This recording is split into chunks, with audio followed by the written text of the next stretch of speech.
എന്റെ പൊന്നോ, ഒരു മനുഷ്യൻ ആത്മകഥ എഴുതിയതിന്റെ പേരിൽ എന്തൊക്കെ പൊല്ലാപ്പാണോ എന്തോ. പറഞ്ഞു വരുന്നത് നമ്മുടെ സഖാവ് ഇ.പി. ജയരാജൻ ഒരു ആത്മകഥ എഴുതിയതിനെ പറ്റിയാണ്. രണ്ടാം പിണറായി സർക്കാർ ദുർബലമാണെന്നും പാർട്ടിയും സർക്കാരും തെറ്റുകൾ തിരുത്തണമെന്നും ഒക്കെ തന്റെ ആത്മകഥയായ കട്ടൻ ചായയും പരിപ്പുവടയും ഒരു കമ്മ്യൂണിസ്റ്റിന്റെ ജീവിതം എന്ന് പറയുന്നതിലൂടെയാണ് ഈ കാര്യങ്ങളൊക്കെ ഇ.പി. തുറന്നു പറഞ്ഞിരിക്കുന്നത്. ഇതുകൂടാതെ പ്രകാശ് ജാവഡേക്കറുമായുള്ള കൂടിക്കാഴ്ച ലോക്സഭാ തെരഞ്ഞെടുപ്പിന് മുമ്പ് ചർച്ചയാക്കിയതിൽ ഗൂഢാലോചനയാണെന്നും തന്റെ ഭാഗം കേൾക്കാതെയാണ് പാർട്ടി LDF കൺവീനർ സ്ഥാനത്ത് നിന്ന് തന്നെ നീക്കം ചെയ്തതെന്നും പിന്നെ ഈ പറയുന്ന BJP ചേരുമെന്ന കഥയ്ക്ക് പിന്നിൽ ശോഭാ സുരേന്ദ്രൻ അവരാണ്. ശോഭാ സുരേന്ദ്രനെ ആകെ ഒരു തവണ മാത്രമാണ് നമ്മുടെ സഖാവ് കണ്ടിട്ടുള്ളത്. അതും ഉമ്മൻചാണ്ടിയുടെ സംസ്കാര ചടങ്ങിൽ വെച്ചായിരുന്നു എന്നൊക്കെയാണ് ഇ.പി. ആത്മകഥയിൽ പറഞ്ഞിരിക്കുന്നത്. കൂടാതെ ഇന്ന് നടക്കുന്ന ഉപതെരഞ്ഞെടുപ്പിനെ കുറിച്ചും സഖാവ് ആത്മകഥയിൽ പറയുന്നുണ്ട് കേട്ടോ. ഡോക്ടർ പി സരിനെ പാലക്കാട് ഉപതെരഞ്ഞെടുപ്പിൽ സ്ഥാനാർത്ഥിയാക്കിയതിലാണ് താല്പര്യക്കുറവ്. സരിൻ ഒരു സ്വതന്ത്ര വയ്യാവേലിയാണെന്നാണ് പരാമർശം.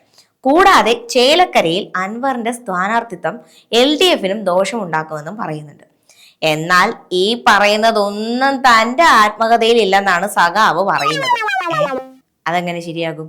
ഈ കട്ടൻ ചായയും പരിപ്പുവടയും ഒരു കമ്മ്യൂണിസ്റ്റിന്റെ ജീവിതവും ആത്മകഥ സാറിന്റെ തന്നെയല്ലേ? അതെ. അപ്പൊ പിന്നെ എന്തായാലും സഖാവ് പറയുന്നത് ആത്മകഥ എഴുതുന്നതേ ഉള്ളൂ. ഇതിന്റെ പബ്ലിഷിംഗ് റൈറ്റ്സിന് വേണ്ടി 2 പബ്ലിഷേഴ്സ് തൻ്റെ അടുത്ത് വന്നിരുന്നു. അവർക്ക് 2 പേർക്കും നൽകിയതുമില്ല.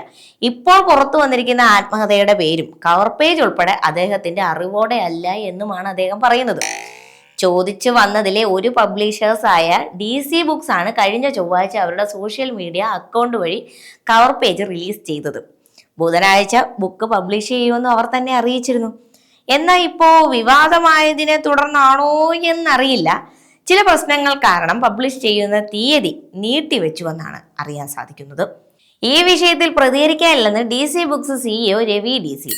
എന്തായാലും തെരഞ്ഞെടുപ്പ് ദിനത്തിലെ വലിയൊരു ബോംബായിട്ട് മാറിയിരിക്കുകയാണ് നമ്മുടെ സഖാവിന്റെ എഴുതി തീരാത്ത ആത്മകഥ.